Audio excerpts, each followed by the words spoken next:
दानिश मकसूद और आप देख रहे हैं मेरा YouTube channel Dawn news editorials. अच्छा, जो हम डॉन का एडिटोरियल कर रहे हैं वो है हमारे पास क्लिप्ड विंग्स। ठीक है, वैसे तो लफ्जी मतलब करें तो यही है कि जी पर काटना, लेकिन बेसिकली यहाँ पे क्या बात की गई है, यहाँ पे बात की गई है कि आप किसी to limit someone's ability to do और से थिंग्स। जब आप महदूद कर देते हो किसी की अहलियत कुछ करने से तो आप उसको कहते हो क्लिप विंग्स। और बेसिकली ये एडिटोरियल किस हवाले से है कि वो मौजूदा गवर्नमेंट है ना, उसने बिल मंजूर किया है और उसका मकसद क्या है कि जो चीफ जस्टिस ऑफ पाकिस्तान है उसकी जो पावर्स हैं किस चीज़ की, सुओ मोटो पावर्स, यानी कि अज खुद नोटिस लेने की पावर, और जो कॉन्स्टिट्यूट करना, तश्कील देना बेंचेस, उस पर जो है ना वो कदगन लगाई जाए। तो उस हवाले से यहाँ पे एडिटोरियल है। तो और इसमें थोड़ी सी और मैं आपको डिटेल बताऊं तो इसमें जो है ना जो दो और जो जजेस हैं, जिसमें सैयद मंसूर अली शाह हैं, जस्टिस जमाल खान मंदोखेल हैं, ठीक है, उस पर उन्होंने कहा था सुप्रीम कोर्ट को कि भाई कि आप रिविजिट करो कि जो पावर है वन मैन शो की, यानी क्योंकि अभी चीफ जस्टिस के पास इख्तियार है खुद नोटिस लेने का, बेंच कॉन्स्टिट्यूट करने का। तो इन जजेस ने कहा था कि भाई इसको रिविजिट करना चाहिए कि ये जो इसको इख्तियार हासिल है, क्योंकि उन्होंने कहा ये जी क्या है, वन मैन शो बन जाता है। और उस पर उन्होंने कहा कि जो है हमारे पास मुल्क का टॉप कोर्ट, वो डिपेंडेंट नहीं होना चाहिए solitary decision of one man, कि कोई एक शख्स है वो फैसला करे कि खुद कोई नोटिस लेना है या बेंच कॉन्स्टिट्यूट करना है। तो उसने कहा कि जी एक डाइवर्सिटी ऑफ ओपिनियन होनी चाहिए, ये नहीं होना चाहिए जिस तरह ऐसा हो रहा है। ठीक है, अच्छा, उसके बाद जो बिल मंजूर कराने की कोशिश की गई और जिस तरह किया गया है उस पर है ना काफ़ी तनकीद की गई है। एडिटोरियल में कह रहे हैं ठीक है, आप अगर समझते हो कि ये इसमें मैं आपको कहूँगा कि जो सुओ मोटो पावर्स है, हमारा जो कॉन्स्टिट्यूशन का आर्टिकल है 184(3), वो आप जरूर पढ़ें कि उसके तहत जो है ना ये उसको नोटिस लिए जाते हैं। तो उस चीज़ पे जो तनकीद की गई है इस उसमें, जो जिस तरह ये हुकूमत है, उन्होंने कहा कि भाई ऐसा नहीं होना चाहिए चीफ जस्टिस के पास। तो एडिटोरियल कह रहा है कि ठीक है, अगर आप समझते हो कि ये दो चीज़ें नहीं होनी चाहिए, सुओ मोटो नोटिस और ये बेंच कॉन्स्टिट्यूट करने का, ये सारे इख्तियारात है, लेकिन फिर भी उसका एक तरीका होता है जिस तरीके से अभी हम देखेंगे इसको कानून बनाने की कोशिश की गई है और इसमें तब्दीली लाने की कोशिश की गई है। किस चीज़ के जरिए, यहाँ पे अगर हम देखें तो ये है हमारे पास supreme court practice and procedures bill 2023। इसके तहत जो है ना ये चीफ जस्टिस की पावर्स हैं उनको क्या है कर्ब करने की कोशिश की गई है। तो उस वाले से ये एडिटोरियल है क्लिप्ड विंग्स। अच्छा, भी कह रहे हैं जी, the incumbent government's move to unilaterally relieve the chief justice's office of two important discretionary powers cannot be condoned। उन्होंने कहा इंकम्बेंट क्या होता है? इंकम्बेंट होता है कोई आप ऑफिस होल्ड कर रहे हो, मौजूदा जो होल्ड कर रहे हो ना। तो ठीक है, जिस तरह अगर हम कहें इंकम्बेंट प्राइम मिनिस्टर, तो इसका मतलब होगा मौजूदा प्राइम मिनिस्टर, यानी ठीक है, शहबाज शरीफ हमारे पास हो जाएगा। और यहाँ पे इंकम्बेंट गवर्नमेंट के यहाँ से मुराद है कि मौजूदा गवर्नमेंट, उन्होंने कहा जो मौजूदा गवर्नमेंट है उसके जो मूव है, उसका जो फैसला है टू यूनिलैटरली के यकतरफा तौर पे रिलीव कर दे, खत्म कर दे चीफ जस्टिस ऑफिस की ये दो इंपॉर्टेंट डिस्क्रिशनरी पावर्स है, सवाबदीदी इख्तियारात हैं, कैन नॉट बी कंडोन, उसे माफ नहीं किया जा सकता। और ये डिस्क्रिशनरी पावर्स दो ये हैं, वो मैंने आपको बताती हैं। एक जो डिस्क्रिशनरी पावर है वो सुओ मोटो नोटिस लेने की है under article 184(3) of the constitution, और दूसरी जो है वो हमारे पास क्या है, वो हमारे पास है बेंच कॉन्स्टिट्यूट करने की।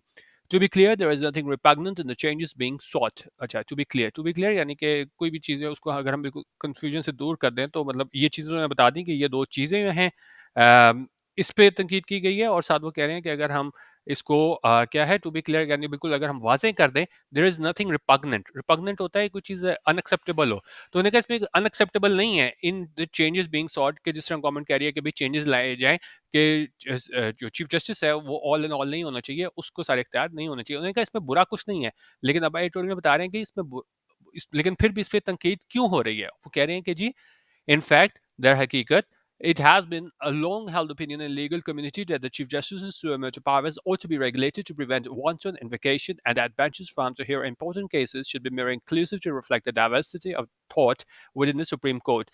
उनका दर हकीकत ये बड़े अरसे से है ना, ये लीगल कम्युनिटी में ये बहस है कि भाई चीफ जस्टिस की सुमोटो पावर्स हैं उसको रेगुलेट किया जाना चाहिए ताकि रोका जा सके वांटेड इन्वोकेशन। वांटेड इन्वोकेशन होता है कि आप कहो कि जी कोई एक वांटेड होता है अनडिसिप्लिन्ड, और इन्वोकेशन होता है जब आप मदद मांगते हो, अपील करते हो हायर पावर से। तो बेसिकली सुओ मोटो पावर्स में क्या होता है कि जब आप कहते हो कि भाई ये जज हैं वो खुद जो है ना वो नोटिस लें, तो उन्होंने कहा ये सारी चीज़ जो है ना असल में लीगल कम्युनिटी ये समझती है कि जो चीफ जस्टिस की पावर है, सुओ मोटो पावर्स की, उनको रेगुलेट किया जाना चाहिए ताकि इस तरह की जो इन्वोकेशन है, वांटन इन्वोकेशन है, उससे क्या है रोका जा सके। हर चीज जो है ना वो उसको पावर्स नहीं दे देनी चाहिए सीजेपी यानी चीफ जस्टिस ऑफ पाकिस्तान को।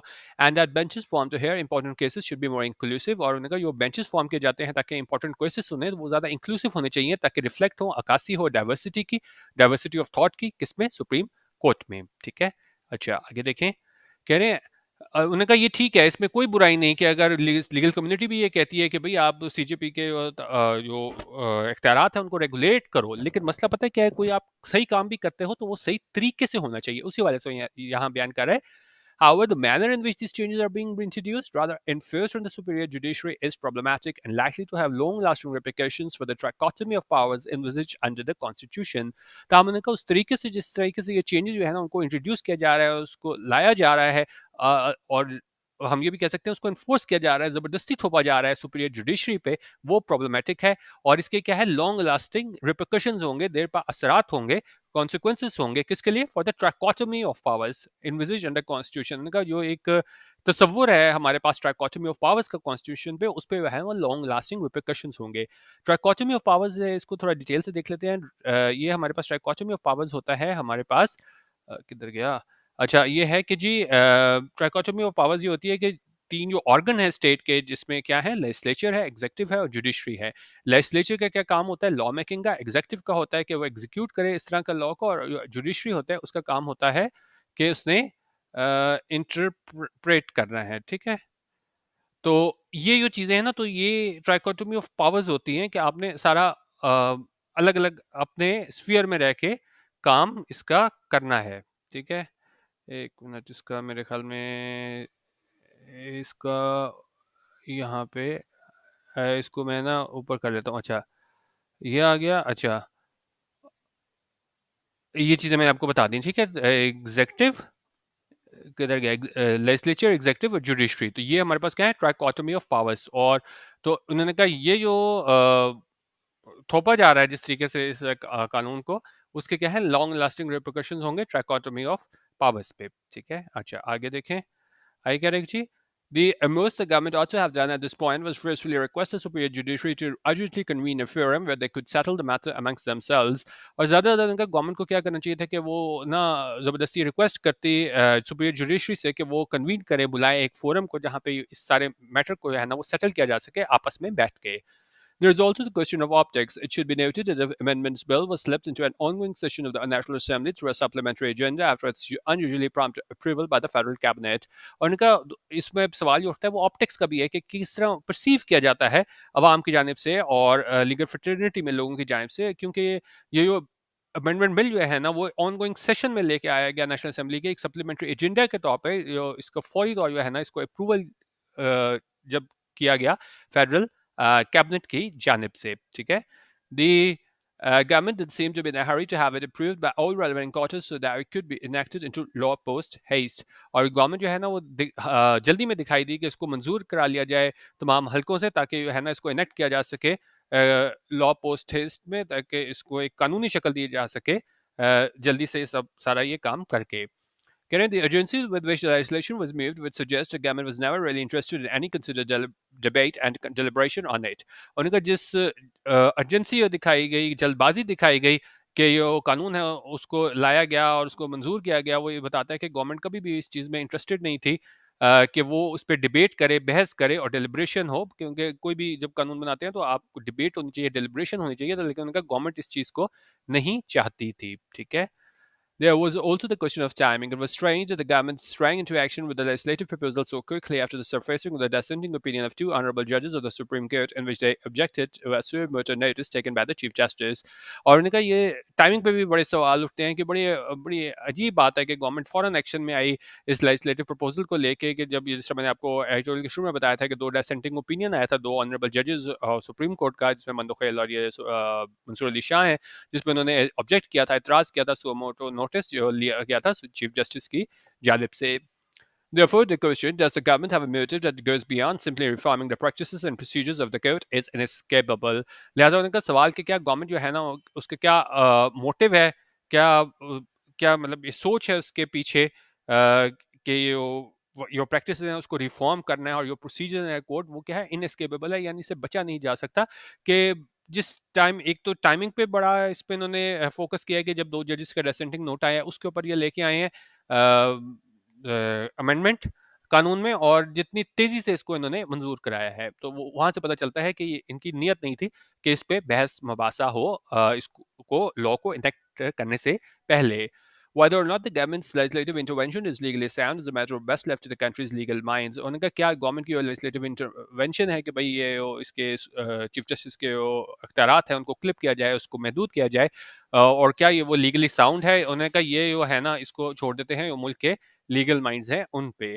However, it appears this will more likely complicate the Supreme Court's problems rather than solve them. ताहम उनका दिखाई देता है कि बिल जो है ना वो ज़्यादा कॉम्प्लिकेट कर देगा, गंभीर बना देगा सुप्रीम कोर्ट के मसाइल को, बजाय इसके कि इसको क्या है सॉल्व करे. ठीक है. If the divisions within the top court remain unbridged, the functioning of the three-member committee proposed in the bill will be anything but smooth. उन्होंने कहा ये divisions है जो हमें फर्क नजर आता है, तकसीम नजर आती है टॉप कोर्ट में, वो इसको क्या है मतलब रिजॉल्व नहीं किया गया एमिकेबली, कोई हल नहीं निकाला गया. तो ये फंक्शनिंग है 3 मेंबर कमेटी की जिसको प्रपोज किया गया है बिल में कि वो क्या है वो स्मूथ नहीं होगी. और and if supreme court is unable to prevent itself from repeatedly getting caught in an internal tug of war, other branches of the state will quickly find they are free to commit excesses. और अगर supreme court जो है ना वो नाकाम हो गई रोकने को इस सारी चीज़ में इन्वॉल्व होने के, जो आपस में इनकी चपकलिश है, क्योंकि ज़ाहिर है एक तरफ चीफ जस्टिस ऑफ पाकिस्तान है, ठीक है, उस पर तनकीद कर दी है इसने मंदोखेल ने और मंसूर अली शाह ने, तो आपस में क्या है टग ऑफ वॉर शुरू हो गए. तो उन्होंने कहा जो दूसरी ब्रांचेस है स्टेट की वो भी जल्दी है ना वो भी ये समझेंगे कि हम भी है ना हर चीज़ करने को आज़ाद हैं, और वो भी क्या है कमिट करेंगे एक्सेसेस, यानी कि तजावज़ करेंगे अपनी हदूद से. अच्छा, लास्ट पैराग्राफ आ गया. This is why the matter ought to have been left to senior judges to decide with their collective wisdom. इसलिए उन्होंने कहा ये सारा मुद्दा या सारा मसला जो है ना वो सीनियर जजेस पे दिया जाना चाहिए था कि वो डिसाइड करते अपने कलेक्टिव विजडम से सारे मिल के फैसला करते कि भाई क्या करना है.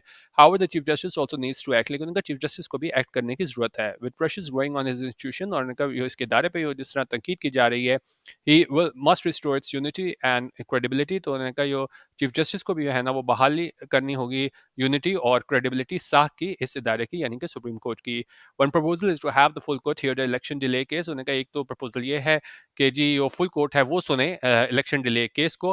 He should reconsider it seriously, और इसको दोबारा सोचना पड़ेगा चीफ जस्टिस को इस बारे में. ठीक है, क्योंकि बेसिकली एतराज़ ही इस पे आया था कि जो इलेक्शन डिले केस था उस पर उसको नोटिस लिया था चीफ जस्टिस ने, तो उसके बाद ये बहस चल पड़ी थी कि भाई हर चीज़ जो है ना वो हम चीफ जस्टिस को खाते में नहीं डाल सकते कि भाई वही सो नोटिस ले रहा है और वही है ना बेंच कॉन्स्टिट्यूट कर रहा है. तो उन्होंने कहा कि इतने ज़्यादा इख्तियारात एक बंदे को नहीं होने चाहिए. और बाद में हमें जो इंटरनल रिफ्ट भी नज़र आई जब मंसूर अली शाह और मंतोखेल ने इस पर डिसेंटिंग नोट दिया कि भाई इसकी रिफॉर्म करने की ज़रूरत है, रेगुलेट करने की ज़रूरत है इस सारे प्रोसीजर को, और हम हर इख्तियार जो है वो एक शख्स को नहीं दे सकते. तो एक बहुत अच्छा एडिटोरियल था, इंपॉर्टेंट एडिटोरियल था कि जो जुडिशरी के अंदर से हमें इख्तलाफात नज़र आ रहे हैं और गवर्नमेंट किस तरीके से कोशिश कर रही है कि जी इसकी पावर्स को कम करें, लेकिन साथ ही साथ जो है ना वो कंट्रोवर्सी में भी पड़ रही है कि जिस तरीके से आपने